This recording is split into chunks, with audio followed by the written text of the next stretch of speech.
For me in this game, I think the question now shifts back to, I heard you say this, and I want to know if this rings true now. Mark, you said it last year when they lost to Illinois. Nebraska, you've rarely ever said a team season's over, in the first game of the year. Do you think that's true now? Like, do you think because they lost this game and what it sets up and who they have to play going through this year, do you think that's true now? I think it probably is, but I don't want to make that same call for a few different reasons. Number one, I think this Northwestern team is probably somewhat better than the Illinois team that they faced last year. I also think that Nebraska's schedule is more forgiving in the Big Ten this year. They've got no Ohio State, Michigan State. They've replaced those two games with Rutgers and Indiana. So that's basically going from 0-2 to 2-0.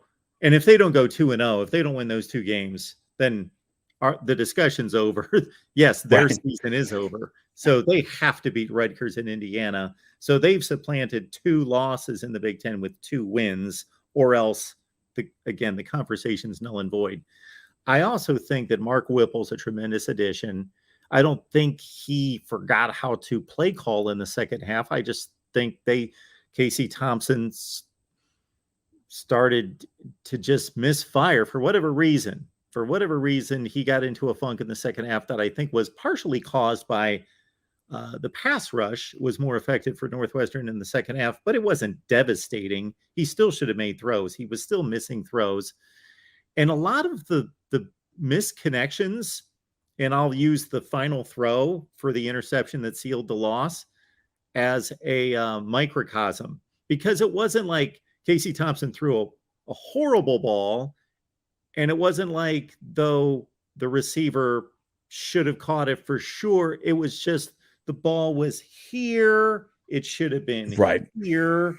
The receiver should have caught the ball, but still the ball shouldn't have been, a foot behind him and high.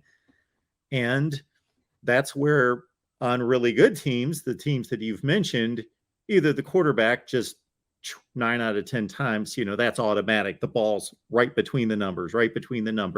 Or when he doesn't make the throw, that 1 out of 10, well, the receivers are good enough to pluck the ball.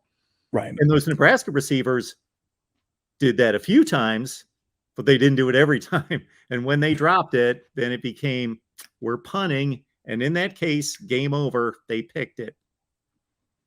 Yeah, exactly. Believe it or not, actually, and I go back to this, Omar Manning, who was their leading returning receiver, didn't play in this game. I don't know whether he was academically or there was something going on there or whether he was hurt. So they featured Trey Palmer and Travis Vokalek a lot in this game. Now, in the second half, Vokalek got hurt.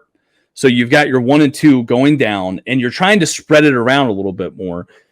And what I would imagine, like when you play quarterback, the biggest thing is timing. You know what I mean? So you've got your guys, you've got your 4, 5, 6 guys that you go through and you develop that timing with. And obviously, Trey Palmer is probably a fantastic athlete, but the way he runs routes versus the way the number 3 or 4 guy runs routes is completely different. And like you said, that's the difference of here and here, and that's the little, we saw it last year. I'll give you an example of this. We saw it last year with Alabama when they played Georgia in the national championship game. When Jamison Williams got hurt, early in the first half, Alabama was a completely different team after that. They didn't have that speed that they could sort of throw to. You saw, Bryce Williams sort of not look like the same quarterback, and he looked bad comparatively, right? Because he was off on throws, but it wasn't that he was the Heisman winning quarterback was getting worse as the game wore on. It was more or less the guys he was throwing to weren't running a 4.3 40. They were just a step slower. Yeah. And that loss was magnified by losing John Mechie the week before. So you had already lost probably your most reliable receiver, Williams, your most explosive receiver, and you're down to your 3 guy being the number 1 guy. We will pick off some of these super chats and get to these questions. Yep. We appreciate the contributions, folks. Got Christian Hunt on the line, and Christian's going to be helping us anchor post-game throughout the Huskers season.